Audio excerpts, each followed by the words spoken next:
So us realtors in the Fraser Valley, we have this real estate Facebook group where we share best practices, tips, kind of generally chat about what's going on in the market. And sometimes we also let each other know about horror stories about what happens in our industry.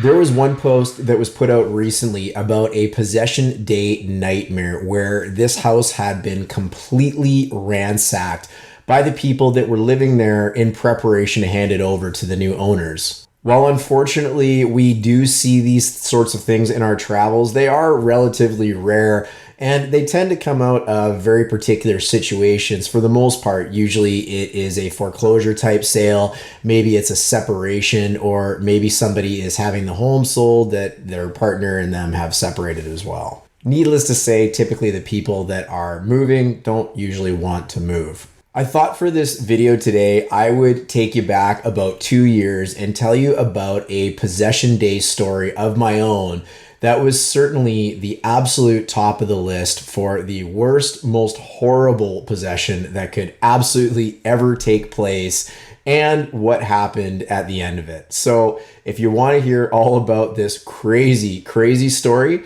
this is definitely the video for you. Let's get into it.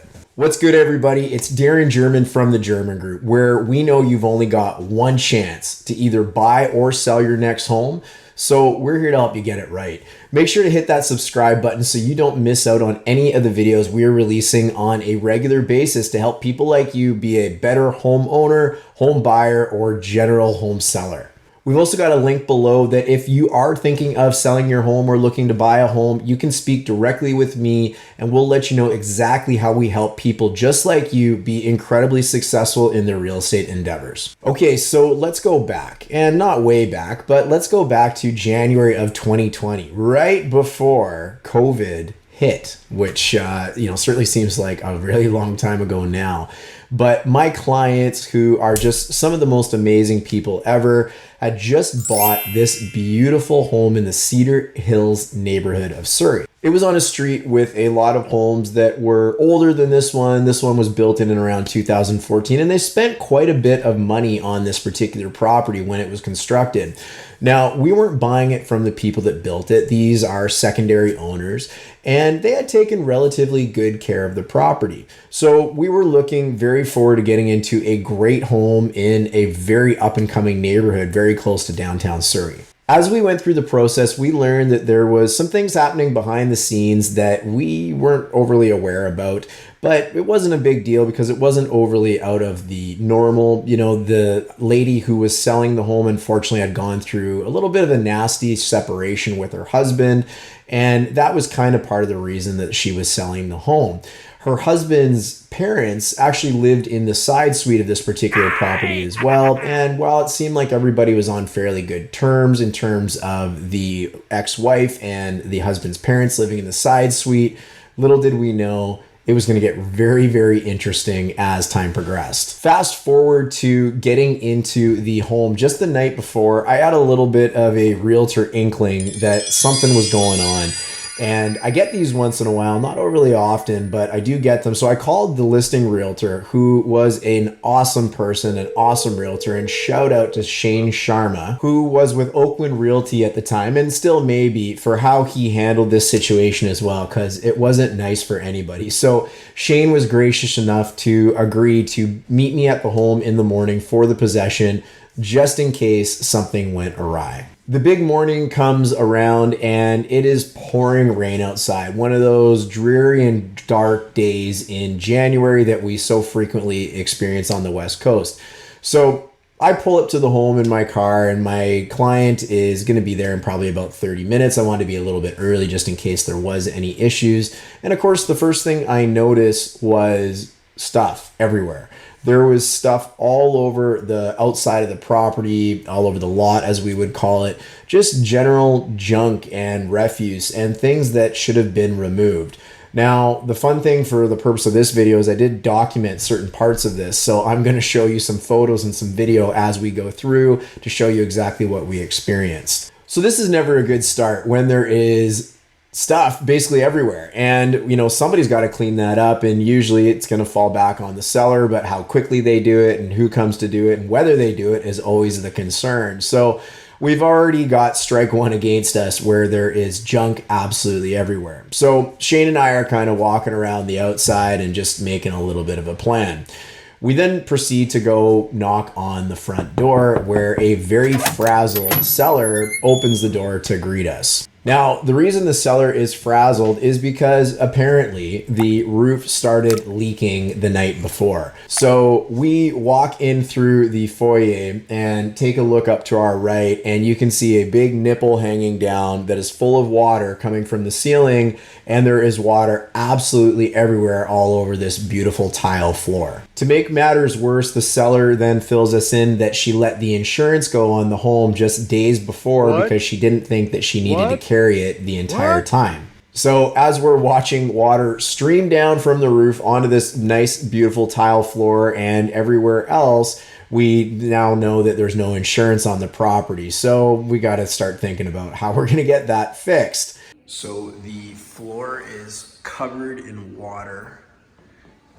Apparently the roof began leaking last night. I don't know if you can see the water all over the floor, coming down the wall and coming from there. But there's more. As we are working our phones and looking for solutions to this leaking roof, it's an active problem that we need to get fixed right away.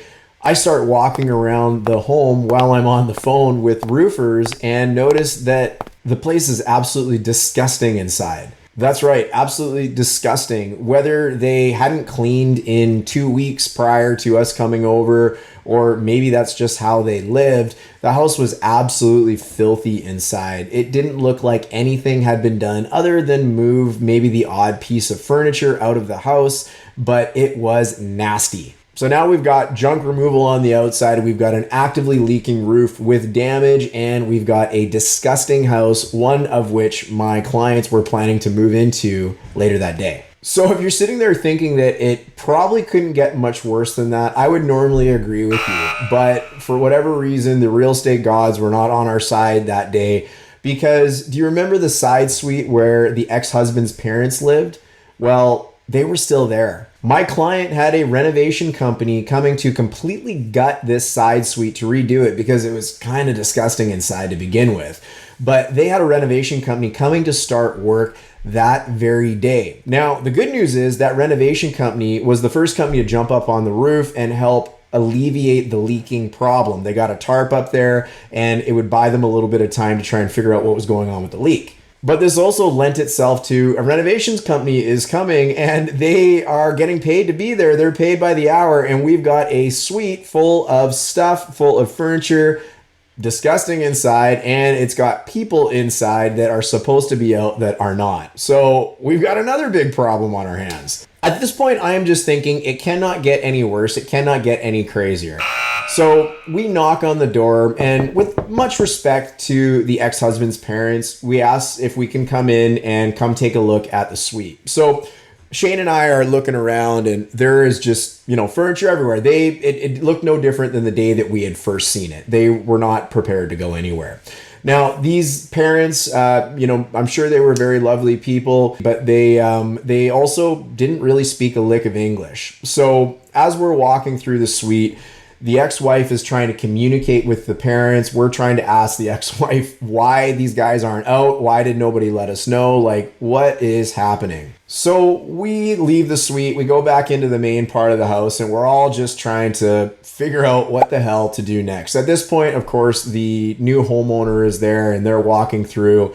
I remember the poor guy just completely stone quiet because this is obviously not a nice experience whatsoever. And that's kind of the kicker about possession day. You could still walk through a home a few days before possession, but that has absolutely no reflection on what it's going to look like when you get it or what you might encounter. So obviously everybody is kind of upset at this point and pretty frustrated. Just then a car pulls into the driveway, and it is the daughter of the people living in the suite, the sister of the ex-husband. And she goes into the suite, guns a-blazing, in terms of she is not very happy at myself, at Shane, or at the seller because we went into her parents' home. Now, don't forget, we knocked on the door. We asked if it was okay to come in, and they had agreed to let us come in and take a look. The daughter comes out and starts just blowing up and screaming things at everybody that was there, yelling at the ex-wife of her brother about how bad of a person she was. She starts screaming at myself and Shane that we had illegally entered the premises for her parents. She's waving her phone around in the air, screaming that she is going to record everything. We are going to be on global news that night for elder abuse, and it was just absolutely bananas. So as all this craziness is happening in the driveway and she's yelling at everybody, she goes back in and comes back out and starts asking where her parents' jewelry is. Holy shit. She is now claiming that somebody has come into the suite illegally and also stolen her parents' jewelry.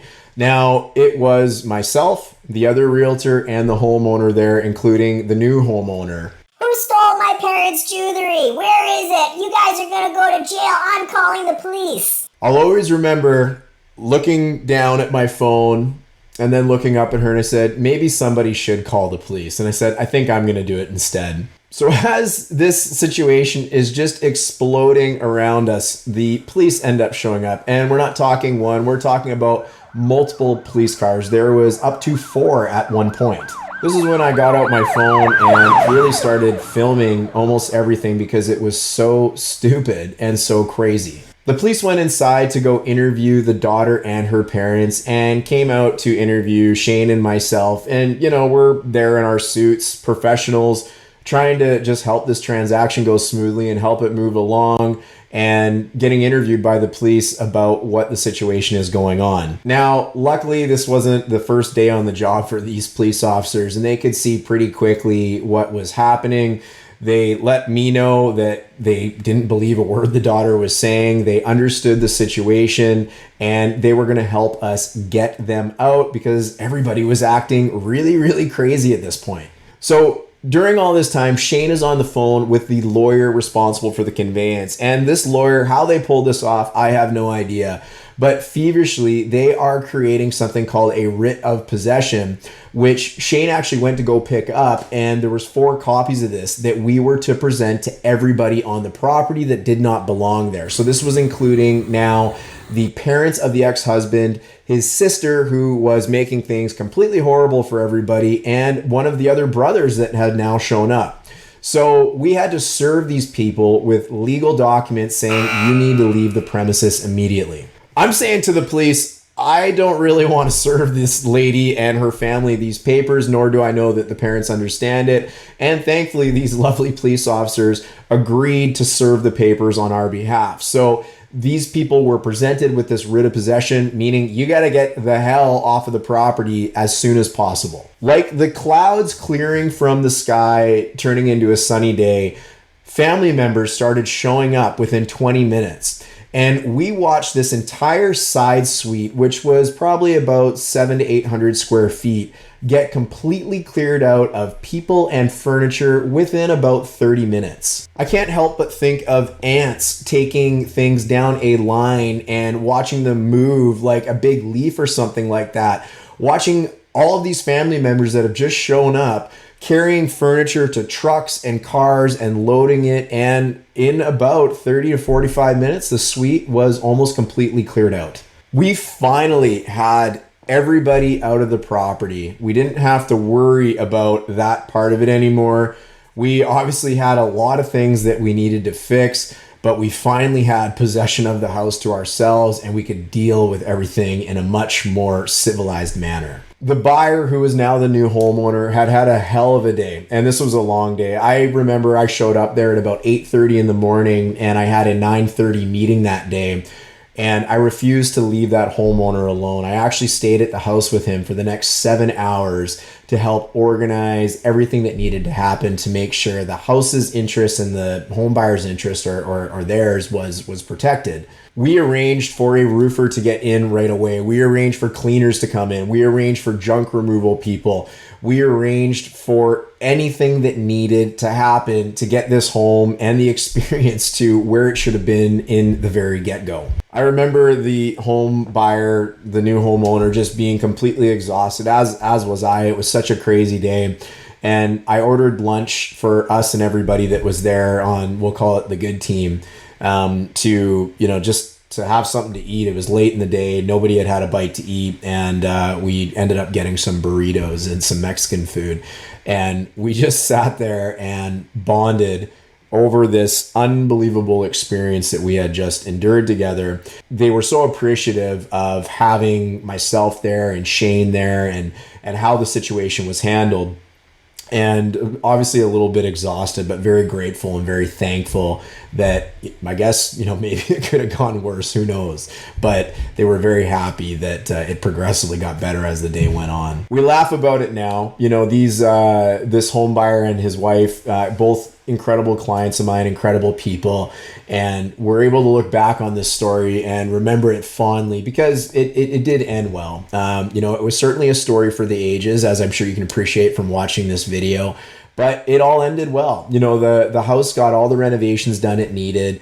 They got to enjoy living there for a long time. Well, actually, it wasn't a long time because we actually sold the home about 2 years later, and they sold it for about 150% of what they originally bought it for. So it was an awesome investment. It all paid off for them, although it was a day of incredible headache, for lack of a better term. But it did all work out. And now they're very happy in the home they actually love and want to be in a neighborhood that they love to have their kids in, with the school district and all that good stuff. So there is a happy ending to this story. But there you have it, guys. That is my craziest possession story I have ever had. I am curious, if you're watching this and you've ever bought a home or sold a home, what is the craziest possession story you've ever had? Leave me a comment below. Let me know what you've gone through, what you've endured, or if you like this style of video and you want me to do more kind of crazy stories from the trenches, I'm happy to do that as well. Anyways, guys, that's my story. I'm sticking to it. I'm Darren German from the German Group, where we know you've only got one chance to either buy or sell your next home. So we're here to help you get it right. Thanks for subscribing, and we'll look forward to seeing you on the next video.